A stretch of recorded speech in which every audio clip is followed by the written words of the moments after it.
அனைவருக்கும் வணக்கம். இன்றைக்கி காய் இல்லாத சாப்பாடு செய்கிறேன். இன்றைக்கி அதுக்கு என்ன தேவையான பொருள்னா, அரிசி நம்மளுக்கு தேவையான அரிசி. நான் இதில் ஒரு கப் அரிசி எடுத்து வச்சுருக்கிறேன்.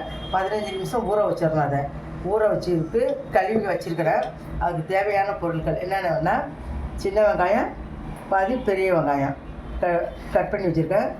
பூண்டு பல் ஒரு 15 பால், காஞ்ச மிளகாய், கருவேப்பிலை, இதில் தேங்காய் பால் ஒரு மூடி எடுத்து வச்சுருக்கிறேன்.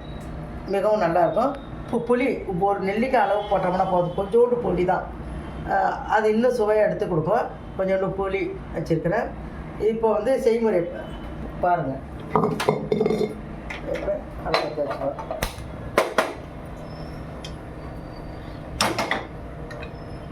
இந்த சாப்பாடுக்கு காய் இலகு எதுவுமே தேவையில்லை.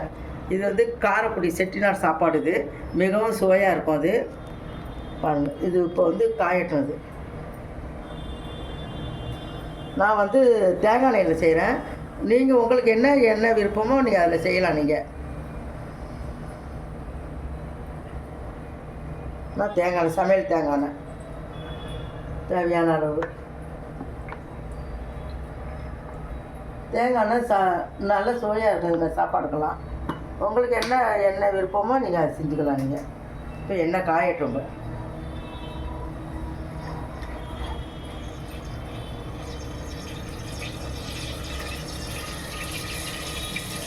எண்ணெய் நல்லா காஞ்சி வரட்டும்.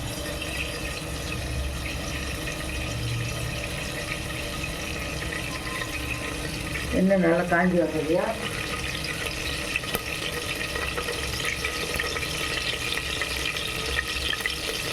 கடுகு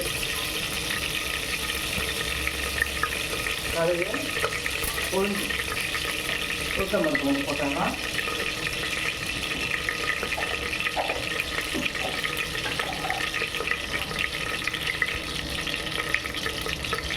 கடலைப்பருப்பு கொஞ்சம் போடணும். கடலைப்பருப்பு போட்டோம்னா இன்னும் சுவையாக இருக்கும். அது நல்லா பொரியட்டும்.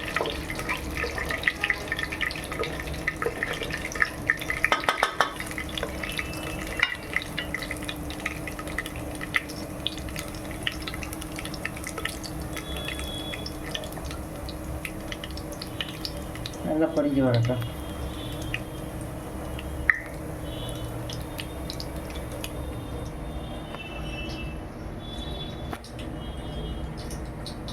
நல்லா செவந்து வர வரைக்கும்.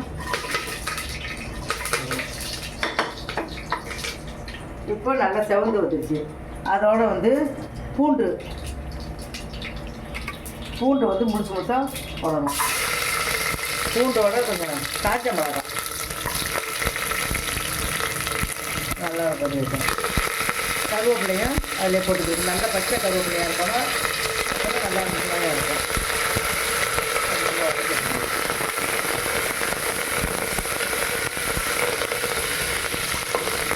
நல்லா செவந்து வர வரைக்கும் வறுத்துக்கணும்.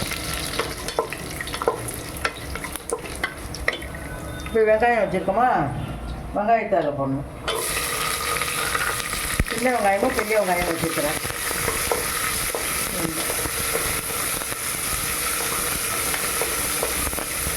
நல்லா தேவைப்படும். நல்லா செவந்து வரணும். செவந்து வர வரைக்கும் கொஞ்சோண்டு உப்பு போட்டோம்னா கொஞ்சம் சீக்கிரம் இதாகும். இந்து உப்பு போடுறேன் நான்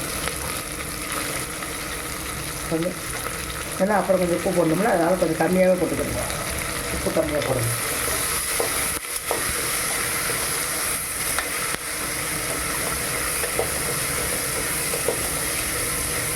வாசனை இப்போயும் நல்லா சூப்பராக வருது. நல்ல வாசனை நல்லா இருக்குது. நல்லா கம்மன்னு வாட வருது.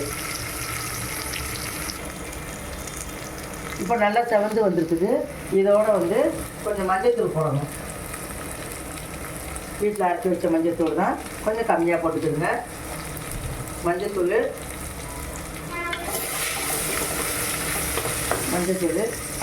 இதோட கொஞ்சோண்டு தனி மிளகாத்தூள். ஏற்கனவே காஞ்ச மிளகாய் போட்டுக்கோமா. இதில் நான் பச்சை மிளகாய் எதுவும் போட மாட்டேன், தக்காளி போட மாட்டேன், எதுவும் போட மாட்டேன். கொஞ்சம் மிளகாத்தூள் போட்டுக்கோ. கொஞ்சம் ஜீரகத்தூள்,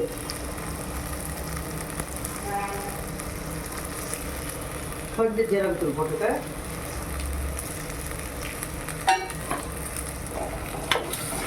உங்களுக்கு இன்னும் காரம் கொஞ்சம் தேவைன்னா மிளகுத்தூள் போடலாம். மிளகுத்தூள் போட்டிங்கன்னா இன்னும் சுவையாக இருக்கும். மிளகுத்தூள் போட்டுக்கிறேங்க. இப்போ புளி வந்து ரொம்ப அதிகமாக இது பண்ணக்கூடாது, கம்மியாக கொஞ்சம் சிம்மில் வச்சுக்குவோம். இப்போ புளி கொஞ்சம் இதில் தான் நான் திரும்ப அரிசி எடுத்தேன், அந்த அளவு பாதி தான், கொஞ்சம் தான் அரிசி வச்சுருக்கேன்.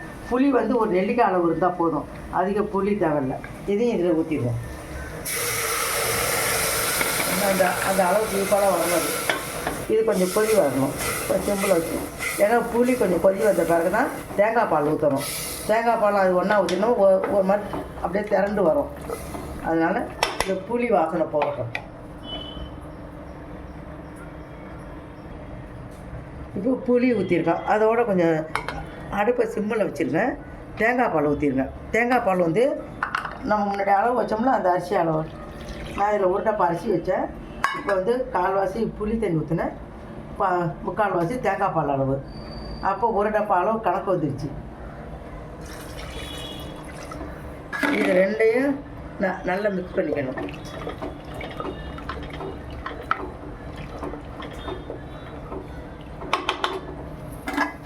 நல்லா மிக்ஸ் பண்ணிவிட்டு கொதிக்க விட்டுறக்கூடாது. கொதிக்க விடாமல் கொஞ்சம் பார்த்துக்கணும். அந்த என்ன வாசனை போகிற வரைக்கும், புளி வாசனை, இந்த மசாலா ஐட்டம்லாம் போட்டிருக்கோம்ல, அந்த வாசனையெல்லாம் போகட்டும். இது மாதிரி செஞ்சு சாப்பிடுங்க, ரொம்ப நல்லாயிருக்கும். உடம்பு குழந்தைங்களுக்கு கொடுங்க, நல்லாயிருக்கும். இதை விட வந்து இதோட வந்து நீங்கள் வந்து உருளைக்கிழங்கு பொரியல் பண்ணிக்கலாம், முட்டை ஆம்லேட் போட்டுக்கலாம், ரொம்ப நல்லாயிருக்கும். இப்போ வந்து கொதிக்கிற அளவுக்கு வந்துருச்சு, ஆனால் ரொம்ப கொதிக்க விட்டுற வேணாம். அரிசியை கழுவி வச்சுருக்கேன், அரிசியை போட்டுருவோம்.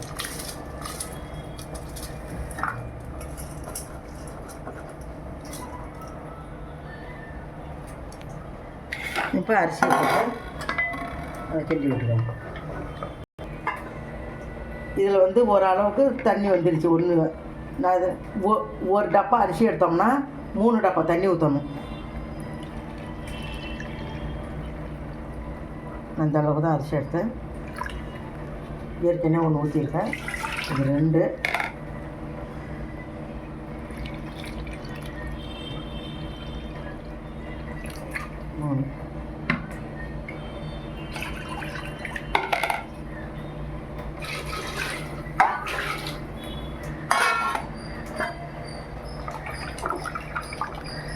உப்பு கம்மியாக போட்டேன் வதக்கிறப்ப. இப்போ கொஞ்சம் தேவையான அளவு நம்ம போடணும். அதிகமாக உப்பு போடாதீங்க, உப்பு அதிகமாகவும் சாப்பிடக்கூடாது. நல்லா கிளறி விட்டுருவோம். நல்லா இது ஒரு கொதி வந்த பிறகு, ஏன்னா உடனே மூடக்கூடாது, உடனே ஒரு கொதி வரட்டும். கொதி வந்ததையும் அப்புறமா மூடி போட்டுக்குவோம். கொதிக்கிற அளவுக்கு இந்த இது போடும். இப்போ நல்லா கொதிக்குது பாருங்கள். கொதித்து ஒரு கிண்டு கட்டி விட்டுறோம். நல்லா கிண்டிட்டு இப்போ மூடி போட்டுடுறோம்.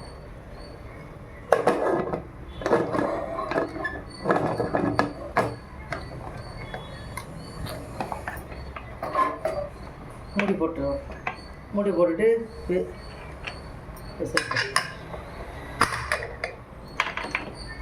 இதில் வந்து ஒரு 2 விசில் வந்ததையும் அப்புறமா ஆஃப் பண்ணிக்கலாம். இப்போ மூடி போட்டாச்சு, 2 விசில் வரட்டும்.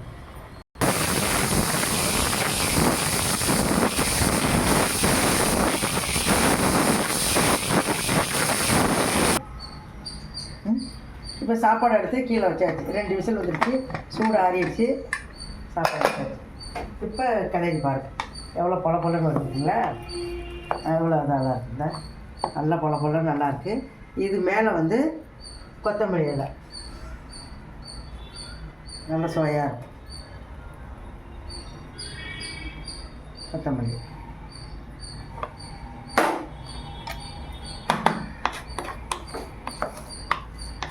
போட்டு நல்லா கிளறி விட்டுருக்கோம். கிளறி விட்டுட்டு நீங்கள் ஒரு பாத்திரத்தில் மாத்திராலும் நல்லா. இப்போ ஒரு பிளேட்டில் எடுத்து வச்சுருக்கேன்.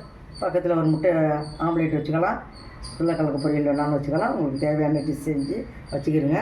எனக்கு ஆதரவு கொடுங்க. எனக்கு லைக் பண்ணுங்கள், ஷேர் பண்ணுங்கள், கமெண்ட் பண்ணுங்கள். எப்போயுமே உங்களோட ஆதரவு வேணும். நான் போடுறதெல்லாம் பாருங்கள், பார்த்து லைக் பண்ணுங்கள், சப்ஸ்கிரைப் பண்ணுங்கள். நன்றி, வணக்கம்.